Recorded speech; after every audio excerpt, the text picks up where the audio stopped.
Hey, good evening, Midwest Survivor. Time for dinner chat. First off, I want to say thank you to everybody that's checking out the channel, checking out the Facebook post, checking out the TikTok post, the X post, Lemonade post, the Pinterest post, and the Instagram post.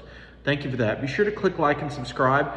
I just posted some information on the digital content that's going to be released for the Midwest Survivor coaching and rebuilding your life.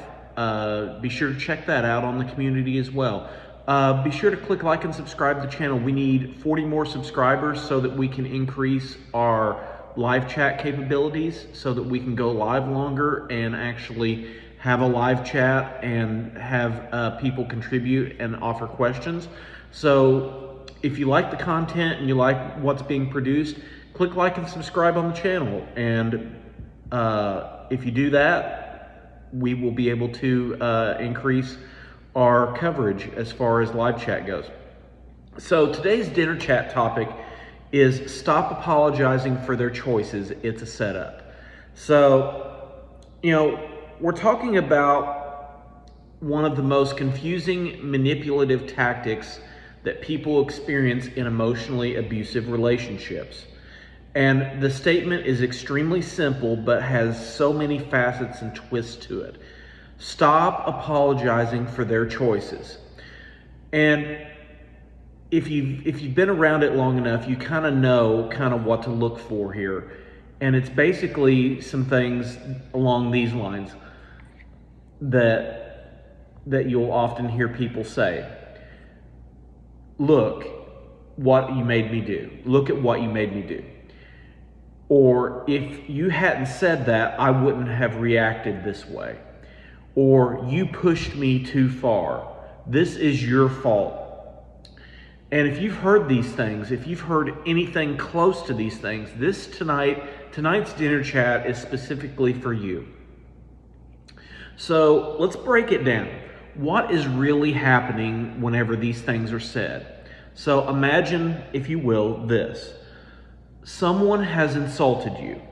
They lie to you, they betray your trust, they ignore your boundaries.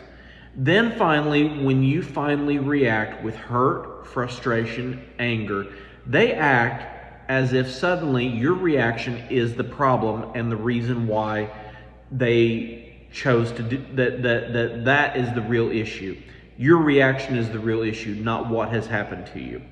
Now, the conversation is no longer about what they did. They have completely shifted all their attention, all their energy towards you because of how you responded. And the shift is always intentional. It's always about redirecting the attention away from their behavior, their choices, their unhealthy habits, and onto your response. Basically, it's projecting and redirecting the issues. So let's just mention this. Reaction is not the same as responsibility. And there's a very, very important distinction here to make. Everyone is responsible for their behavior, their choices, how they live their life, and how they govern themselves. Always. That is an absolute concrete thing.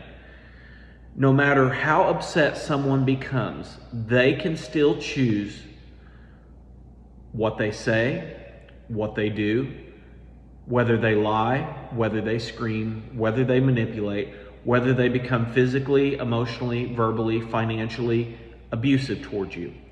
Being angry does not force someone to become abusive. Frustration does not remove personal responsibility. Healthy adults remain accountable for their choices even during conflict. You are blessed with a mind that is able to reason, to logic, to function cognitively, to recognize right and wrong behaviors. And the reality is, healthy adults have the choice. They have the choice to either do it or not do it. And those that choose to do it are abusive and manipulative and narcissistic and cruel and bear the full responsibility of their choices and the repercussions of those choices. The other side of it is they can choose to not do those things. And so many times they would rather blame the person that they have hurt whenever they finally had enough of it and left, rather than accept the responsibility of the fact that they were manipulative. They chose to scream. They chose to be emotionally, mentally, and financially abusive or physically abusive. They made that choice. Rather than they chose to yell and scream at the other person, at their victim, at the person that they are constantly abusing. So here's the trap. Here's where people get trapped. Many survivors get trapped in endless self-examination. They begin asking themselves the questions: what if I had stayed quiet? What if I hadn't defended myself? What if I had explained myself better? What if I just apologized? What if I just avoided conflict altogether? And on and on and on. The problem is, and the reality is that when someone refuses transparency, accountability, and responsibility, there is no perfect response. You will not be able to do anything perfect to satisfy that person that refuses accountability, refuses transparency, and refuses to accept responsibility. There is nothing that you can do that's going to make that outcome any better. You cannot make them accountable. You can't make them to be transparent. You cannot make them responsible. More often than not, they'll be upset and they'll be sad because, much like the thief that got caught, they're sad and they're upset that they got caught and they're being exposed, but they're not sorry for what they have done. And the goalposts keep moving. You apologize, they find another reason. You stay quiet, they accuse you of not caring. You speak up, you're either labeled as too sensitive or you just focus on problems and issues. Nothing changes because the issue was never your response. The issue is their unwillingness to own their behavior, their failure to accept responsibility, and their failure to acknowledge accountability and transparency. So why does this feel so confusing? Manipulative people often create verbal, emotional chaos. They run smoke screens and gaslights to cover up their behaviors. One day they are loving and kind and compassionate and the perfect spouse, the perfect parent, the perfect anything. The next day they are cruel, vindictive, manipulative, blame-shifting, guilt-tripping, narcissistic, manipulative, and very selfish and very self-centered. Then they blame you for both. They blame you for questioning you. You begin to question yourself instead of questioning the unhealthy patterns and the unhealthy behaviors and the unhealthy lifestyle. That confusion isn't weakness.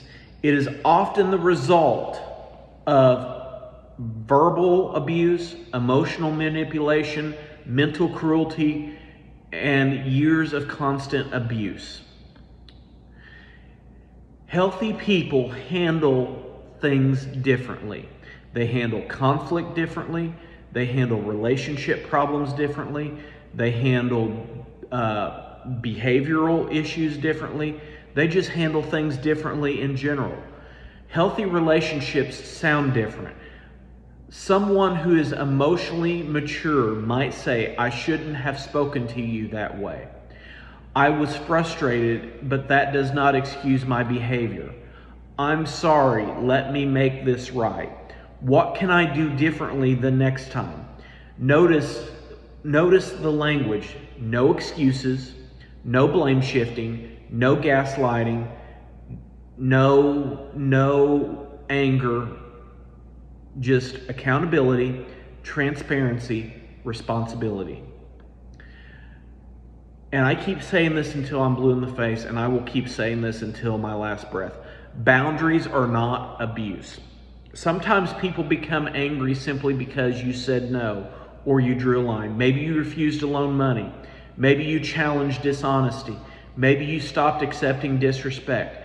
Healthy boundaries will always expose unhealthy people.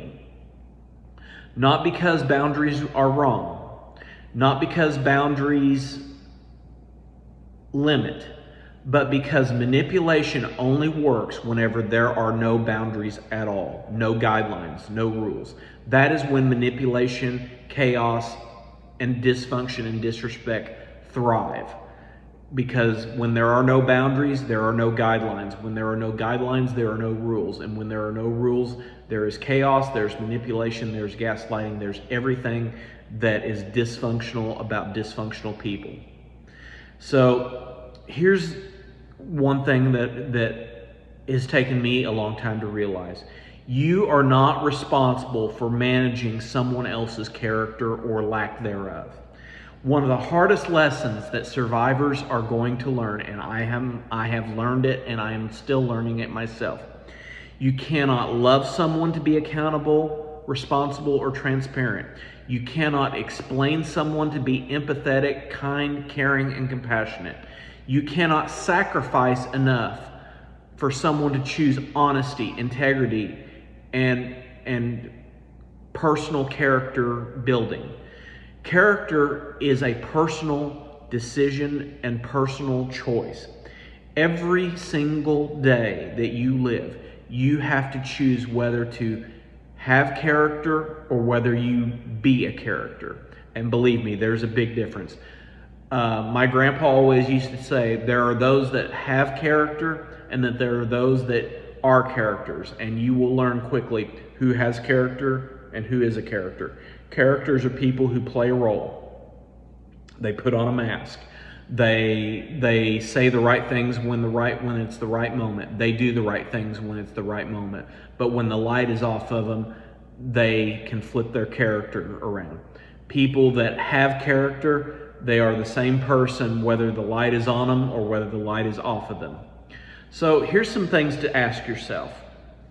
Instead of asking, what did I do wrong? Reshape your mind and reshape your questions. Start asking yourself, are they taking responsibility? Are they being transparent? Are they being accountable? Do they constantly blame others? Do they blame shift? Do they apologize without changing, where it's 2 steps forward and 15 steps backwards?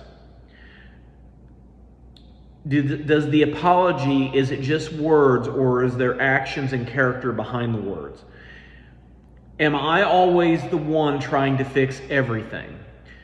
Do I leave every conversation feeling guilty even when I was hurt? Those questions often reveal far more than endless blame. So here's some other thoughts as well. If someone hurts you, they made a choice. They made a decision to do so. If someone lies, they made a choice. That was their choice, their decision. If someone decides to manipulate, that was their choice, their decision. All these things, hurting you, lying to you, manipulating you, that is their responsibility, their accountability, and they will be responsible for the ramifications of that. Your reaction may not always be perfect. None of us are perfect, but their choices still belong to them. What they choose to do is still on them. How they choose to live is still on them. You have to choose how you live. You have to make the choices that you have to make. Those are your responsibilities. Healing begins the moment you stop carrying responsibility that belonged to somebody else, that was never yours to carry nor yours to bear. Stop apologizing for other people's decisions. You deserve relationships built on honesty, accountability, respect, emotional safety, and transparency. So, as always, I want you to remember, share this with somebody that may need this. You don't know what somebody else is going through. They may need to hear this tonight. So remember, you're not just surviving. You're rebuilding one healthy step at a time. And not only that, you're going to go from surviving to thriving, to being healthy, to being wealthy. Not only just in how you live your life, but how you continually live your life. Midwest survivors, always stay healthy, stay strong, be healthy, be strong. I'll see you tomorrow morning for Breakfast Bits. Have a good evening.